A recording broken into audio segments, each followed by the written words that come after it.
এই ভিডিওতে দেখাবো কিভাবে আপনারা জলপাই দিয়ে সুস্বাদু আচার তৈরি করবেন। জলপাইগুলো ধুয়ে এভাবে কেটে নেবেন।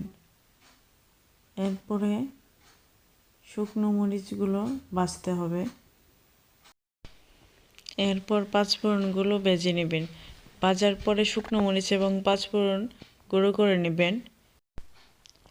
এখানে পরিমাণ মতো সরিষা বাটা, তেজপাতা, আদা রসুন বাটা, জিরে বাটা নিয়ে নিলাম।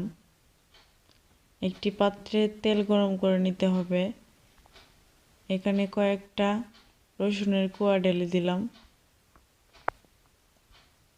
কোয়াগুলো লাল লাল করে ভেজে নেওয়ার পরে তেজপাতা এবং শুকনো মরিচ ভাজতে হবে। এরপরে দিয়ে দিলাম হলুদের গুঁড়ো, ধনিয়া, মরিচের গুঁড়ো,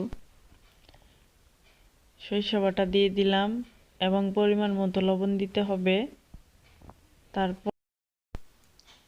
তারপর জলপাইগুলো দিয়ে দিবেন। জলপাইগুলো ভালোভাবে নাড়াচাড়া করতে হবে যাতে মিক্সড হয়ে যায়।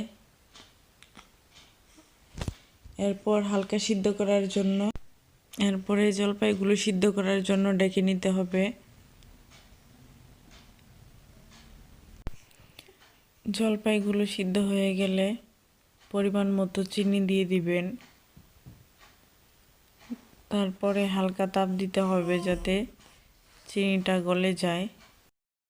শিরাটা এভাবে লাল করে নেবেন। লাল করা হয়ে গেলে গরম মশলাগুলো এবং শুকনো মরিচের গুঁড়া ঢেলে দিবেন। তারপরে নাড়াচাড়া করে ভালোভাবে মিশিয়ে নেবেন জলপাইয়ের সাথে। আচার হওয়ার শেষ পর্যায়ে অবশ্যই আপনারা ভিনেগার দিয়ে দিবেন অনেক দিন সংরক্ষণ রাখার জন্য, তাহলে আচারটা নষ্ট হবে না। দেখেন আমাদের আচার পুরো কমপ্লিট হয়ে গেল।